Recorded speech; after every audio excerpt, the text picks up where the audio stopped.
अब तो आप सभी को ये पता लग गया होगा कि 16 मई 2023 से लेकर के 15 जुलाई 2023 के बीच में special drive for fake GST registration जो है उसके लिए एक स्पेशल अभियान जो है वो ऑफिसर्स की तरफ से चलाया जाना है।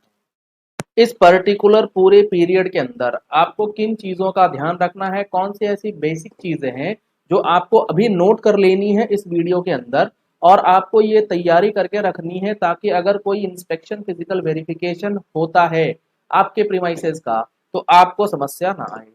कौन सी ऐसी मुख्य बातें हैं जो आप बिल्कुल भी मिस नहीं कर सकते। सबसे पहले आपको अपने शॉप के जो नेम बोर्ड्स होते हैं या साइन बोर्ड्स होते हैं जहां पर आप अपनी शॉप का नाम लिखते हैं, उस साइन बोर्ड के अंदर आपका जीएसटी नंबर, जी हाँ फ्रेंड्स, जीएसटी रजिस्ट्रेशन नंबर लिखा होना मैंडेटरी है।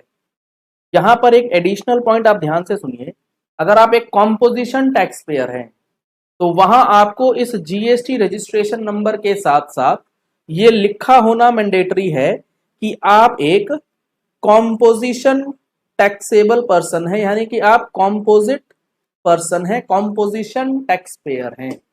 तो आपको ये दो चीजें करके रखनी है। रेगुलर वालों को सिर्फ जीएसटी नंबर, कॉम्पोजिशन वालों को जीएसटी के साथ एक एडिशनल लाइन कि मैं कंपोजिशन टैक्स पेयर हूं, ऐसा उनके साइन बोर्ड पे लिखा होना चाहिए।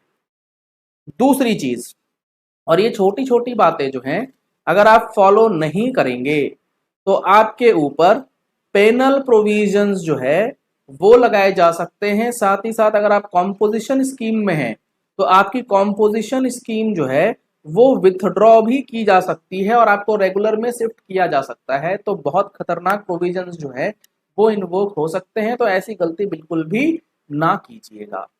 इसके बाद जो दूसरा और सबसे इंपॉर्टेंट है वो है आपका रजिस्ट्रेशन सर्टिफिकेट।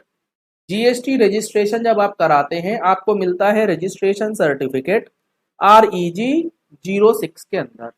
इस REG 06 का क्या आपको करना है, जो आपकी प्रीमाइसेस हैं, चाहे वो आपकी प्रिंसिपल प्लेस ऑफ बिजनेस की प्रीमाइसेस हो या फिर एडिशनल प्लेस ऑफ बिजनेस की प्रीमाइसेस हो, दोनों जगह पर, दोनों ही प्रीमाइसेस में आपको अपना ये रजिस्ट्रेशन सर्टिफिकेट जो है वो अफिक्स करना है या पेस्ट करके रखना है।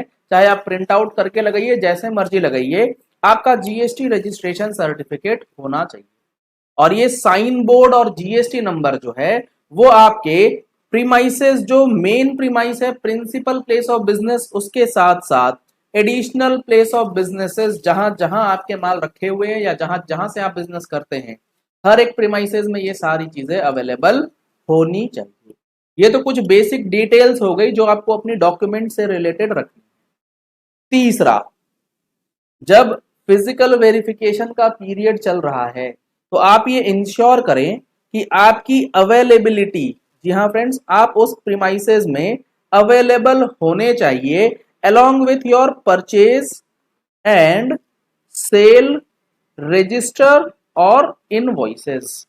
मतलब क्या, जो आपके परचेज के इनवॉइसेस हैं, जो आपके सेल के इनवॉइसेस हैं, 3 महीने पिछले 6 महीने का जो डेटा है वो आपके पास प्रॉपरली फाइल्ड अप होना चाहिए, प्रॉपर सीक्वेंस में। अगर ऑफिसर्स वेरीफाई करना चाहें तो आप उन परचेज और सेल्स रजिस्टर से अपना जो आइटम आपने परचेज किया है या जो सेल कर रहे हैं उसका आप मिलान करवा पाए। अगर आप ऐसा नहीं करेंगे तो आपको ये चीज पता होनी चाहिए कि परचेज और सेल अगर आप नहीं मेंटेन करते हैं तो सेक्शन 35 जो हमारी अकाउंट्स एंड रिकॉर्ड्स के बारे में बात करता है उसका वायोलेशन आप कर बैठेंगे, जहां पर फिर दिक्कतें ज्यादा आ सकती हैं। तो ये छोटी छोटी चीजें हैं जो आपको इंश्योर करनी है कि आपके पास अवेलेबल है या नहीं।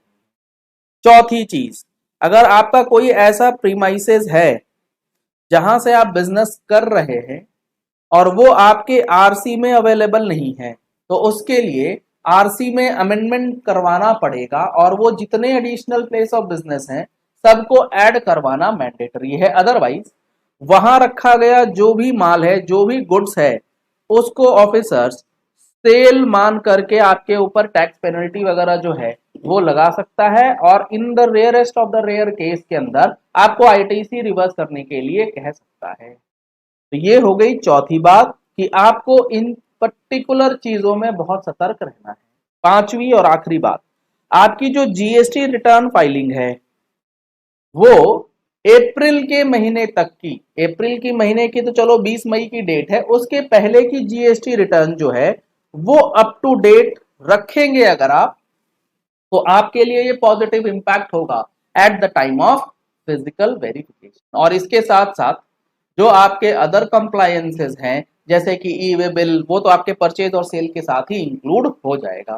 तो ये कुछ चीजें हैं जो आपको एज पर द प्रोविजंस तैयार करके रखनी है। जरूरी नहीं है कि आपके प्रीमाइसेस का वेरिफिकेशन होगा ही, वेरिफिकेशन सिर्फ उनका होना है जिनका सिस्टम ने बताया प्रॉपर ऑफिसर को कि ये जो है ये सस्पेक्टेड है, इसका जीएसटी नंबर सस्पेक्टेड है, इसको वेरीफाई किया जाए।